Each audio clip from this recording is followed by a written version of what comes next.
From ZMB Media and Jewish Community Services, this is Hooked, stories of loss, love, and most importantly, hope.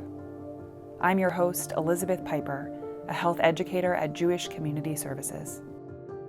Hooked started as an exploration into the world of addiction, a world where so many live, yet so few are willing to reveal. Previously, we heard from addicts in recovery, family members who have lost spouses, moms, and sons to the disease of addiction, and parents who are navigating the treatment and recovery world with their children. Now we will shift our focus to a specific class of drugs that is killing more Americans than car accidents annually. Opioids, including painkillers, heroin, and fentanyl, care not what race or gender or socioeconomic group you subscribe to. Once hooked on them, an addict's life's purpose is simple: to get more opioids.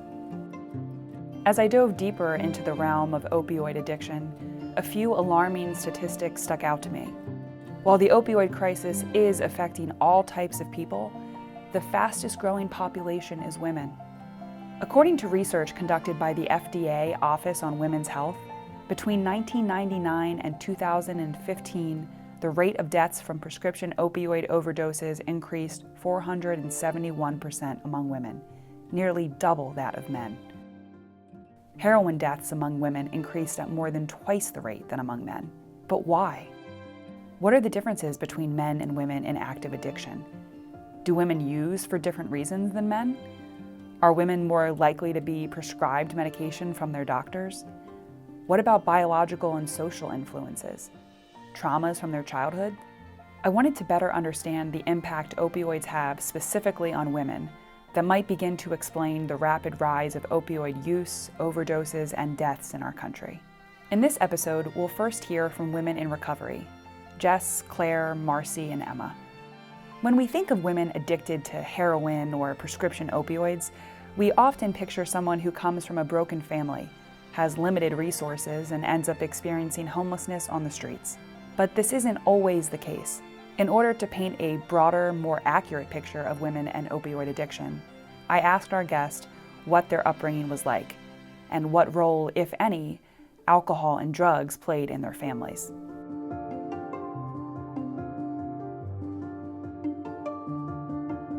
Nothing stands out about my childhood. I went to school. I have an older brother. I have two parents that are still married to this day. But I've always gone to a private school up until 5th grade. It was co-ed, and then I went to an all-girls school. I do know that drinking has always been around in my family. From a very early age, I was like, oh, that looks fun. People laugh when they're drinking. I don't know if I really noticed that at the time, but now afterwards, looking back, over drinking and alcoholism runs very strong my mom's side of the family. It's very prevalent. It takes shapes in really weird forms. There's been hospital stays now that I've been older, and growing up on my mom's side for Christmases or birthdays, whatever the event might be, everyone would black out. And then in high school, I wasn't in trouble for drinking. We could have wine and beer at the dinner table. They weren't okay with us drinking and driving, so if we were gonna drink, they wanted us to stay out. But, back to my growing up, I had everything I could have ever wanted and needed.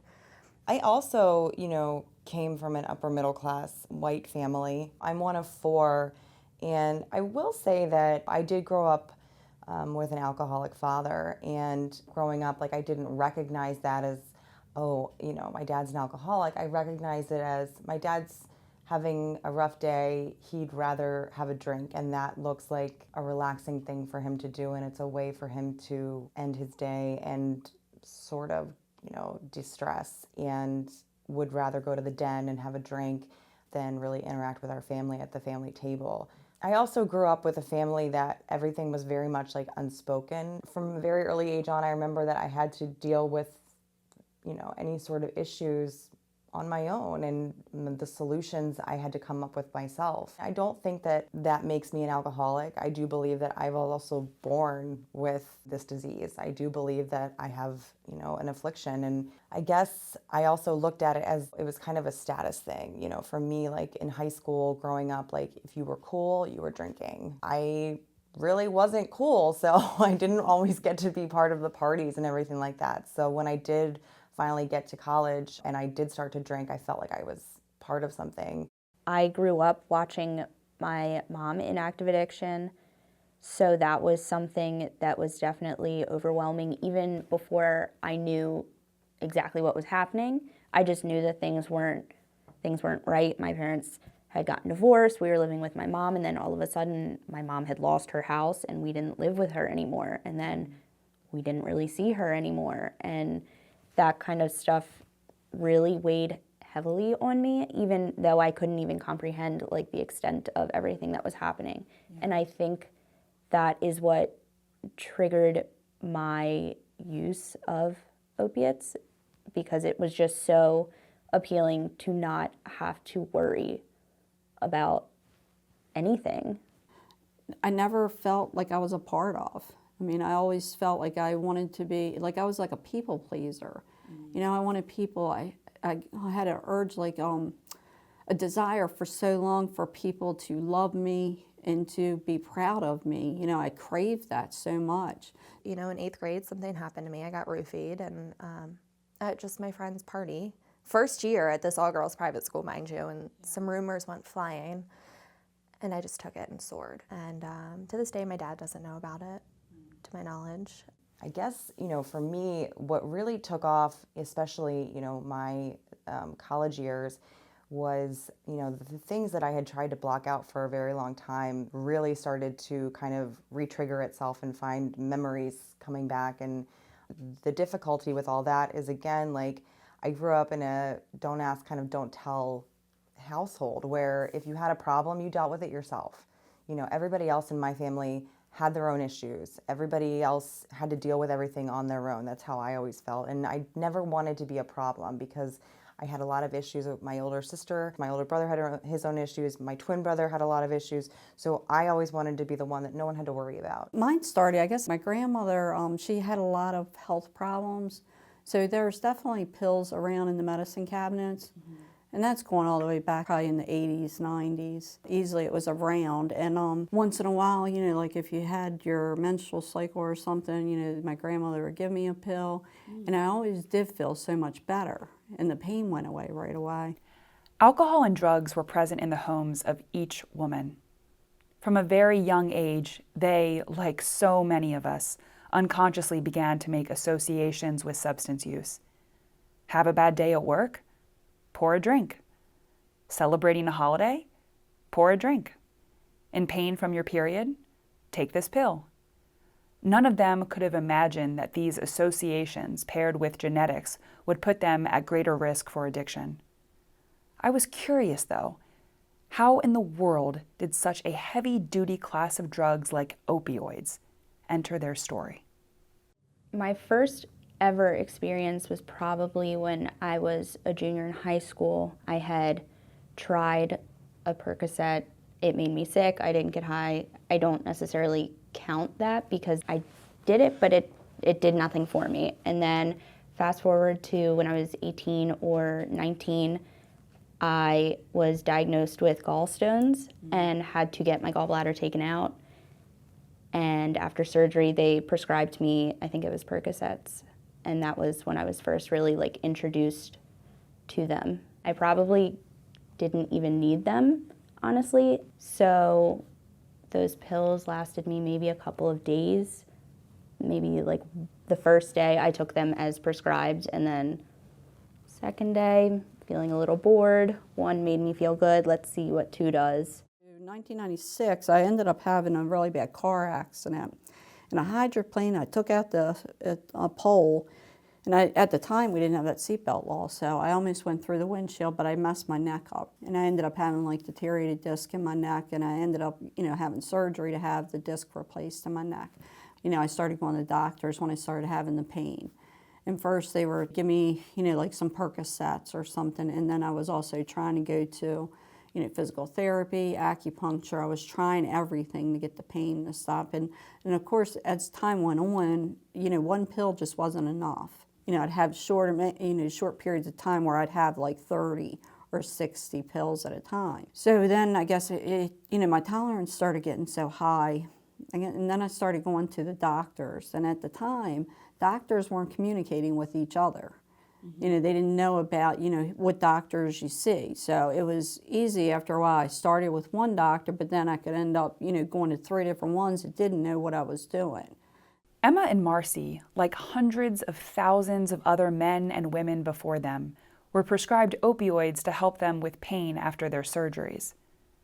Neither of them was given a warning by their doctor of how addictive prescription opioid medications are, nor did either woman receive assistance with pain management during the time she was prescribed the medication. Instead, they were both handed a signed white piece of paper which would be traded in for a small orange bottle containing a substance that would forever change their lives. For many, this is how opioid dependence begins. White pieces of paper, black ink, and complete ignorance. For Jess, it was a different story. Because I was drinking, drugs came into my story. Like, for me and so many people, it's 2019, like, they were glued together. So my boyfriend was doing these pain pills, Perk 30s, Blues, Smurfs, Roxy's, whatever you want to call them. There's plenty of names. And this was when I was at that big university down south. It was in my apartment, my second year. He was sitting there cutting it up, and I really wanted to try it. He was like, "No, I don't want you to." I was like, "Please." So as I said, Perk 30, meaning 30 milligrams. He cut like a 1/7 of it, an 1/8 of it, like not a lot of milligrams. I was so damn sick. Oh my God, the amount I was throwing up. I could not stay awake. I was like, what is this? And mind you, I was used to drinking and then doing coke, like staying up, like I was like these uppers. I did Xanax, all this stuff, to calm down. Yeah. And here I was trying this thing that I was like, whoa. I think the next night I tried it again because I saw this effect that was produced by these Percocets that my boyfriend was having at the time. And I didn't understand. So I kept working my way up, and I still felt sick, and I don't think I threw up that time. And it was so crazy. My addiction wanted more. My mind was saying, no, you don't feel good. This isn't pleasurable at the time. I had to work up a tolerance for it to become pleasurable. And then that tolerance, I would just nod out. And for some people, it might not know what that means. Think of you are so tired in the morning or even at night and you're fighting to keep your eyes open, that was the goal that I got to. And I loved it. Side note, I remember back in high school, in health class, they gave us this book about all the drugs and the side effects and basically stay away from drugs. I was like, this is amazing. This is the Bible to what I can get fucked up on. This is so great. I remember I had a black copy. I remember everything about this book. Yeah. I don't think that was normal. The word addict comes from the Latin word addictus, which was used to describe a person who became enslaved back in the 16th century. While the definition has evolved since then, those who battle opioid use disorder best describe their experience as just that. They were slaves to the drug. New research is also showing that women experience more intense cravings with their addictions than men, which often means putting themselves in rather vulnerable positions to get their next fix. I've always been kind of a worrier, an anxious person, and to feel like I don't have to worry about anything was just an all-over deep breath. It was nice. I enjoyed not feeling so worried about everything all the time. And I would say within a month, I had a physical addiction to it, to the point where if I was not doing them, I was getting sick. And then that just continued for probably 6 months. By that time, I could no longer have the supply that I needed to stay not getting sick. And at that point, I made the switch to heroin. I was sick. I was really sick, and I couldn't find any Percocet, and it was, well, do the heroin or continue to be sick for days. So, and I remember having a second thought, like I had mentioned this before. I asked the person who brought this idea to my attention, like, is this sketchy? Which, looking back on, is just, it's absolutely ridiculous. Of course it is sketchy. Of course it is. But that was kind of the last time I had any, like, doubt that that was a good idea.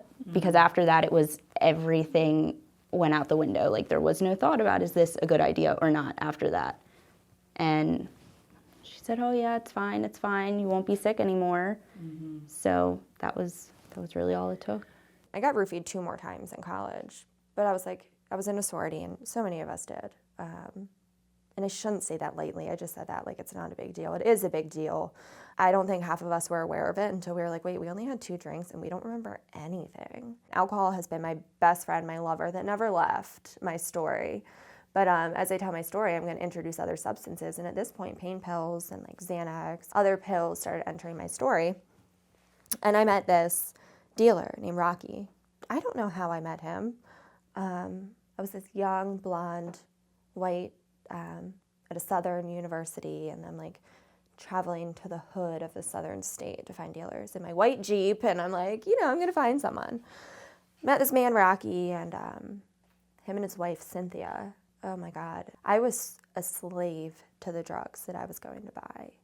A slave that I would go to these places, very, very dangerous, and it was just obvious from the outside, if looking in, like, what is she doing here? It's obvious she's a university student, not really meant for this area. There's not college housing around this area. There's not like a grocery store. But when I would go, what was quote unquote required of me in order to get the drugs that I wanted from Rocky, he would not ask this from a man, I don't think. So some of the things I had to do with him and his wife to get the drugs and still pay for them with money was really messed up. In the act of that, a photo got taken of me from this dealer, and it was used over my head to blackmail me. Like, if you don't do X, Y, and Z with Cynthia and I, this is going to go out. And at this point, I was dating someone, and at this point, he was also meeting the dealer with me. And he didn't go to the school with me. He's from my hometown, and he would visit me. And so I was scared that would get out. And that was also a really big part of me leaving college. I was so depressed, and I was so scared. I also progressed into cocaine, into pills, and pain pills were basically what led me to my first rock bottom, which I would say. And becoming a slave to that, I also allowed myself to be a slave to anything, which included, selling my body. For this drug dealer, I became, at the time I was a cocktail waitress, but I would be selling drugs in order to get drugs. But if I was selling drugs, I also had to sell myself if that's what this customer wanted. And we would be locked in bathrooms in this very well-to-do Wall Street steakhouse. I would be cocktail waitressing, selling drugs, and then allowing men to take advantage of me in the bathroom. While initially people with opioid use disorder chase the calming sensation or euphoric feeling opioids offer, eventually their use becomes less about the high and more about avoiding the low that is dope sickness. The physical and psychological dependence on opioids is so intense that to live without them becomes not only unfathomable, but also seemingly impossible. What does dope sickness feel like for those of us who have never experienced it in the best way possible? Bring that to life for me. Absolutely awful. Like, your legs feel like they are just flailing and they hurt, and you want to throw up, and you need to go to the bathroom, and you're sweating, and it's just like one of the worst worse than when I had gallstones. Like, it was awful. Okay. It was terrible. So that's interesting, right? Because the medication that was sort of the aftermath of, okay, you had surgery, let's help you heal, this turned into a bigger problem than the gallstones to begin with. Yes. So then heroin, how did that, did you start snorting heroin or injecting? Yeah, so initially I was just snorting it, but that only lasted about a week because the person that I was getting it through she was injecting it, and I would kind of watch her, and I would see her face as she did it, and I'm like, yeah, That's what I want. I want that. Once you put that into your arm, like there's no wait time. It's just all over you instantly. And then the whole like getting everything ready turns into like a ritual, and that became part of it too. Like finding the perfect place to park and finding like a good vein. It just, everything about it almost immediately was like, just seemed like perfection to me, which sounds so sick to say, but No, that's interesting. that's really how it was. Like I could be so sick, and as soon as I started that ritual, as soon as I started like laying all my stuff out, I already started to feel better. Like I hadn't even injected the drugs yet, and I was already starting to feel better because I could anticipate what was about to happen. I was just thinking back about how much one pill just had so much control over me. Yeah. And I was just reminiscing, thinking about, I haven't thought about that for so long. I really haven't in recovery, like written about it on Step Work, about how much of a strong hold that it had on me and the obsession and the compulsion. Right. And just, I remember, with the pills, it was just like as soon as I got a bottle of pills, I started taking them, and it was like I was counting them, and I was just thinking about, my next fix and stuff. Yeah. It sounds like it just becomes your sole purpose. No, I like how Emma said that about the ritual, because it really is. Never thought of it that way Yeah. before. I guess, I was so oblivious to everything that was happening around me. It was all about me and getting and using and wanting more. So I didn't pay attention to, for a long time, what was happening around me. I started losing, like, the desire to, any of my hobbies. I just didn't, everything that I had loved, I started to lose. I didn't care. I did not care about anything. I did not care about you. I did not care about myself. All I cared about was, how am I going to have that euphoric feeling that I once had, the first time that I picked up a drug? Because that's really what I'm chasing. That's what I chased for 10 years, was this euphoric feeling that for me, like, that's what opiates were. I mean, it was euphoria. I mean, I always equate it to this movie that I've seen with Bradley Cooper called Limitless, where you just literally feel like you can do anything. The world is your oyster. And I was like, I want this feeling all the time. A national trial suggests psychological and emotional distress have been identified as risk factors for hazardous opioid use among women. It's no surprise then that Jess, Emma, and Claire, who collectively experienced sexual abuse, addiction in the family, and an overall feeling of unworthiness growing up, would be at greater risk for addiction. While these adverse childhood experiences don't cause addiction in women, they do make them more vulnerable to it, especially if they are already genetically predisposed to an addiction themselves. After living through these traumas followed by the hell of opioid addiction, I wanted to know how these women found their way into recovery. The rock bottom that really stuck out would be the second time I overdosed, which was in my dad's house. And my other brother, who is maybe, I think 4 years younger than me, found me, like almost dead. In the house? Yes. My friend was waiting for me. We were gonna walk to like the gas station or something to get cigarettes. So he was standing up the street from my house. My mom had called me. I didn't answer, so then she called my dad, who called out to me, Emma. I didn't answer because I was lying on the floor, and for whatever reason, my brother put down the video game downstairs and got up to come and check because he had heard my dad calling for me and I wasn't responding. So he went to open the door and couldn't open the door because I was slumped up against it. So my dad had to like drag my body out into the living room and give me CPR, and they called 911. So then this is the house I had lived in my whole life. I know all of the neighbors, and here's the ambulance coming. They're carting me out, and as they took me out, I remember them saying, "It looks like you did a little too much heroin tonight." And there's like all of my neighbors standing around. So that was definitely... So the EMTs were saying? Yeah. Okay. Yeah. So that was very shameful. It was horrifying. It was definitely eye-opening. I did continue to use for a while after that, but it definitely really like stuck out to me. We didn't know where to go to get help. I didn't know what to do. Actually, I didn't even think about like even going to a counselor or anything. I just didn't know where to go.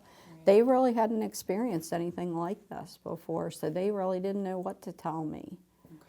The day before my sobriety date, I got arrested by 7 U.S. Marshals. And that was like my bottom. The next day was my sobriety date in jail. I'm the most grateful I've ever been for that night. Those 7 U.S. Marshals were my God, like who I call, or my higher power, who I call God today, like coming to get me.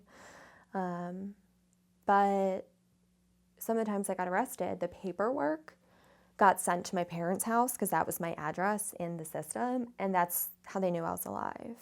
One of the times I showed up to court, and my brother and my mom were there. And that was hard for them, I think. The other times I didn't show up to court. I don't know if they did. That's how I got some warrants on my record. That's what happens, What's an FTA? Yeah. It's better if I just don't go to court. That's Yeah. what my justification was. No, Right. It's not better. And the last thing I'll say is like they started planning a funeral for me.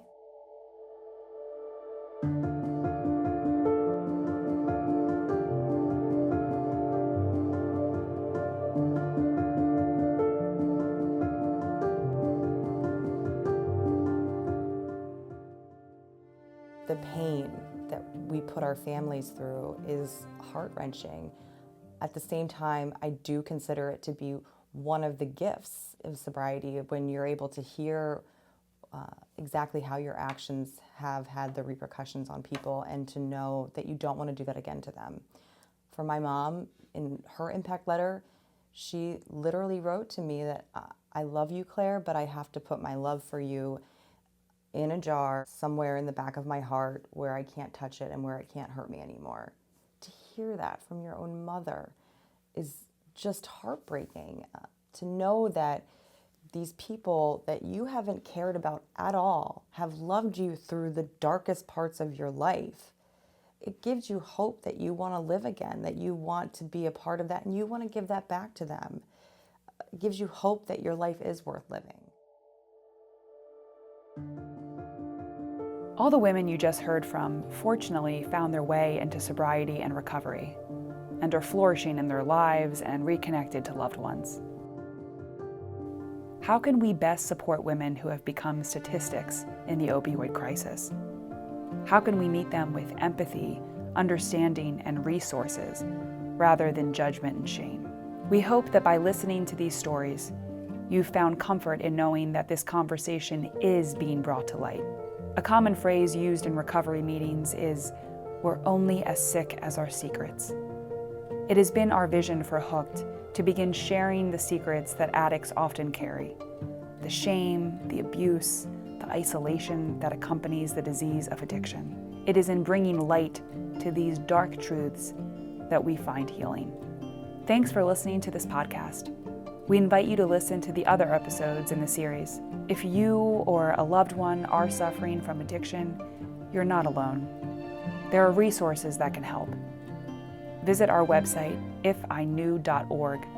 Click on the Get Help tab for listings of local Baltimore resources, as well as leading national ones. These podcasts are brought to you by Jewish Community Services in Baltimore, an agency of the Associated, and the Jewish Women's Giving Fund.